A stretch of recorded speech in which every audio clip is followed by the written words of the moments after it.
আপনি যদি ভাবেন কালকে শুভেন্দু অধিকারীকে হত্যা করার জন্য অভিযুক্ত যে জঙ্গি ধরা পড়েছে তিনি শুধু বাংলাকেই অশান্ত করতে চাইছে, তাহলে ভুল ভাবছেন। আজকে পশ্চিমবঙ্গের গোয়েন্দা বিভাগের পক্ষ থেকে একটি সাংবাদিক সম্মেলন করা হয়।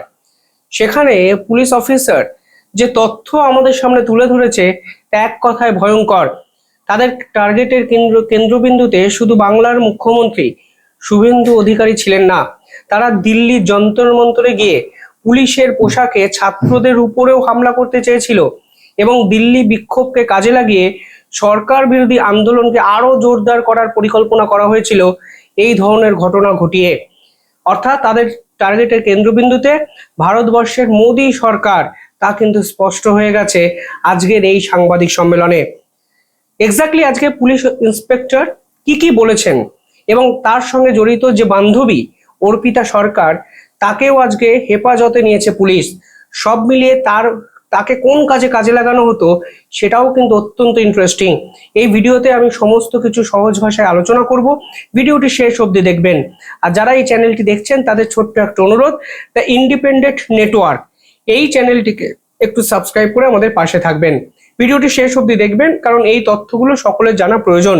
শুধু মুখ্যমন্ত্রী শুভেন্দু অধিকারী নয়, জঙ্গিদের নিশানায় ছিল একাধিক পুলিশ আধিকারিক এবং রাজনীতিবিদরাও, এবং তারা রাজনীতিবিদদের হানি ট্র্যাপে ফাঁসানোর পরিকল্পনা করেছিল। হানি ট্র্যাপ মানে কোনো মহিলা ঘটিত কেসে ফাঁসিয়ে দিয়ে বিপুল পরিমাণে টাকা আদায় করা কিংবা তাদেরকে কাজে লাগিয়ে সরকারি ডকুমেন্ট কিছু চাওয়া।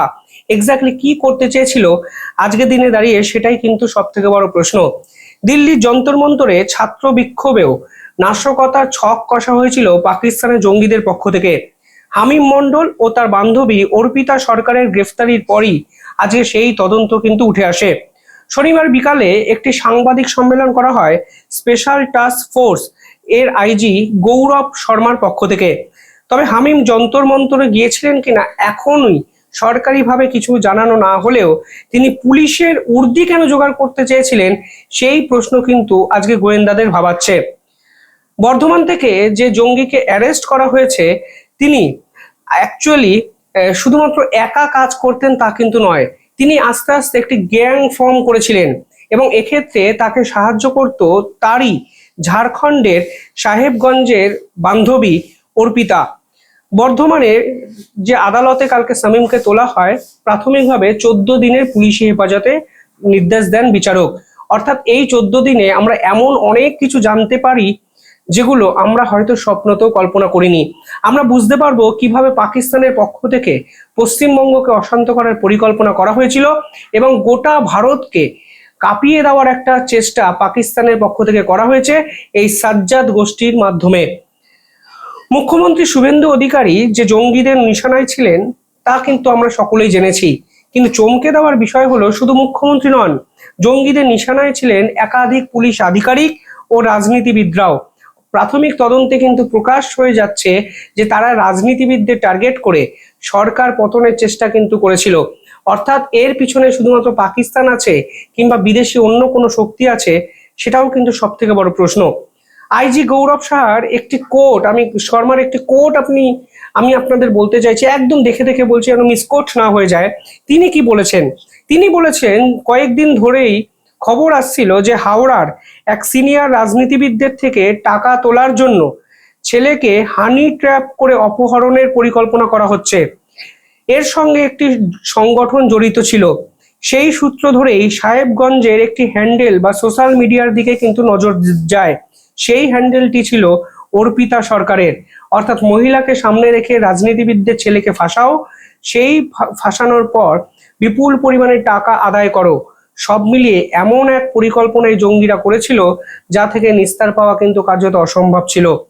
পরে অর্পিতার যে সমাজ মাধ্যম তারই সূত্র ধরে খোঁজ মেলে হামিমের। অর্থাৎ কান টানার পরই মাথার টানা হয়, আগে কিন্তু অর্পিতা অব্দি পৌঁছানো হয়, অর্পিতা থেকে পৌঁছে যাওয়া যায় হামিমের কাছে। 4-5 বছর ধরে অর্পিতার সঙ্গে যোগাযোগ এই হামিমের। প্রথমে ইনস্টাগ্রামে যোগাযোগ হয়, পরে দেখাও করেন তারা। হামিম এবং অর্পিতার মধ্যে অ্যাফেয়ারও ছিল, অর্থাৎ সম্পর্কও কিন্তু ছিল। তদন্তকারীদের দাবি অর্পিতার মাধ্যমে হামিম বিভিন্নভাবে জাল বেছানোর চেষ্টা করা হয়েছিল। দেখুন এই হানি ট্র্যাপ কেন ব্যবহার করা হয়? প্রথমত মেয়েদের উপর সন্দেহ করা একটু কঠিন, কারণ মেয়েরা বিভিন্ন ছলচাতুরিতে বিভিন্ন ছেলেদের ফাঁসিয়ে নেওয়ার একটা চেষ্টা করে।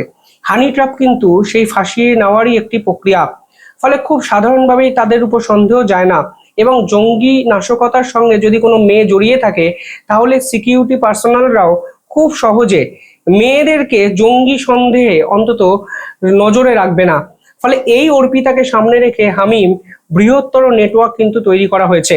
এছাড়া আরো অনেক নেটওয়ার্কের খোঁজ পেয়েছে আমাদের গোয়েন্দারা। কারোর নাম রানা, কারোর নাম উজেইর, আবিদ জাট 333, হামাদ, এই সবকটা অ্যাকাউন্টের মাধ্যমে বৃহত্তর জঙ্গি নেটওয়ার্ক চালানোর পরিকল্পনা ভারতের সমাজ ব্যবস্থায় কিন্তু করা হচ্ছিল। এই সমস্ত নেটওয়ার্ক কোথাকার জানেন? আজকে পুলিশ বলছে এদের সবকটাই পাকিস্তানি হ্যান্ডেল।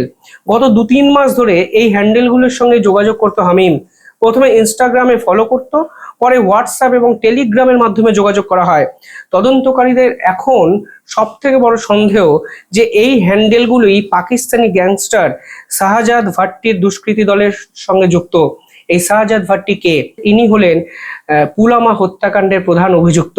অর্থাৎ ভারতীয় সেনাবাহিনীর কনভয়ে বিস্ফোরক ঢুকিয়ে দিয়ে, বিস্ফোরক বোঝায় গাড়ি বিস্ফোরণে সেনাবাহিনীকে যেভাবে ছত্রভঙ্গ করা হয়েছিল 2019 সালে পুলওয়ামা হত্যাকাণ্ড, তার প্রধান মাস্টারমাইন্ড এই শাহজাদ ভাট্টি, যে এখন ফের ভারতের সমাজ ব্যবস্থায় বিভিন্ন স্থানে তার জালকে ছড়িয়ে দিচ্ছে এবং বৃহত্তর নেটওয়ার্ককে অ্যাক্টিভ করে ষড়যন্ত্র করছে নাশকতার, যা অত্যন্ত গুরুত্বপূর্ণ একটা বিষয়।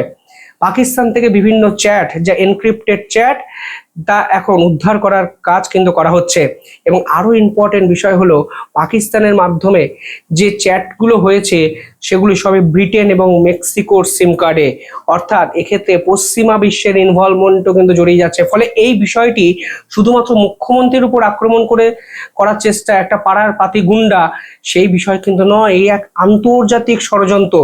মেক্সিকো, ব্রিটেন, পাকিস্তান, শাহজাদ গোষ্ঠী এবং পরবর্তীকালে দিল্লি বিস্ফোরণের দিকে আতশ কাছে যে ঘটনাগুলো ঘটেছে, সমস্ত কিন্তু যদি একই সূত্রতে গাঁথা যায়, তাহলে কিন্তু আমাদের সামনে এমন কিছু তথ্য উঠে আসবে যা আমাদের ডাইজেস্ট করা অত্যন্ত কঠিন। তা কিন্তু পরিষ্কার হয়ে যাচ্ছে, কারণ একদিন সবে তদন্ত হয়েছে, তারপরেই এত এত এত তথ্য। এসটিএফ এর আইজি আর কি জানান? তিনি আজকে জানিয়েছেন পাকিস্তানের ওই গোষ্ঠী মুখ্যমন্ত্রীকেও টার্গেট করেছিল। মুখ্যমন্ত্রীর গতিবিধির উপর নজর রাখা হচ্ছিল এবং মুখ্যমন্ত্রী কোথাও আনঅর্গানাইজড বা আনগার্ডেড থাকেন কিনা সে বিষয়ে কিন্তু একটা চেষ্টা করা হচ্ছিল খোঁজ খবর নিয়ে জানার। এবং আইজি বলছেন দিল্লির যন্তর মন্তরে সম্প্রতি যে ছাত্র বিক্ষোভ হয়েছে, সেখানেও কোনোভাবে পুলিশের উর্দি জোগাড় করে নাশকতা তৈরির পরিকল্পনা করা হয়েছিল। তাছাড়া কয়েকজন পুলিশ আধিকারিক এবং রাজনীতিবিদকেও টার্গেট করা হয়। অর্থাৎ একটা জিনিস পরিষ্কার, দিল্লি বিস্ফোরণ আন্তর্জাতিক মিডিয়ার নজরে ছিল। সেই দিল্লি বিস্ফোরণে ঢুকে যদি পুলিশ সেজে ছাত্রদের উপর বড়সড় নাশকতা ঘটিয়ে দেওয়া যেত, তাহলে অ্যাট এ গ্লান্স কাদের উপর নজর পড়তো? পুলিশ ইন্সপেক্টরদের উপর নজর পড়তো। দিল্লি পুলিশের উপর আক্রমণ করা হতো সাধারণ মানুষের পক্ষ থেকে।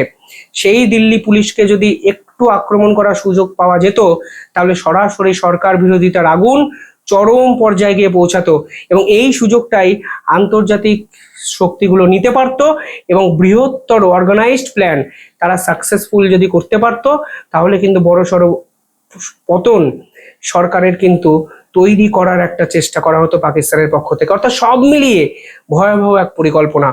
আজকে আমাদের রাজ্যেরই পুলিশ, রাজ্যেরই এসটিএফ এই পরিকল্পনার জাল সম্পূর্ণভাবে ভেস্তে দিয়েছে বলে এখনো অবধি এই ভয়াবহ জবনিকা পতন আমাদের এই দিল্লি বিস্ফোরণকে নিয়ে কিন্তু সমাজ ব্যবস্থায় হয়নি। যদি এই পরিকল্পনা তাদের সফল হতো, তাহলে কি হতো তা ভাবলেই কিন্তু শিউরে উঠতে হয়। যাই হোক, আপনারা কিভাবে দেখছেন কমেন্টে জানাবেন। দেখতে থাকুন দ্য ইন্ডিপেন্ডেন্ট নেটওয়ার্ক। আমাদের চ্যানেলটি অনেকে দেখেন, শুধু সাবস্ক্রাইব করেন না। সাবস্ক্রাইব করে পাশে থাকা বেল আইকনটি ক্লিক করুন পরবর্তী জিওপলিটিক্যাল এবং কারেন্ট অ্যাফেয়ার্স ভিডিওর জন্য। ধন্যবাদ।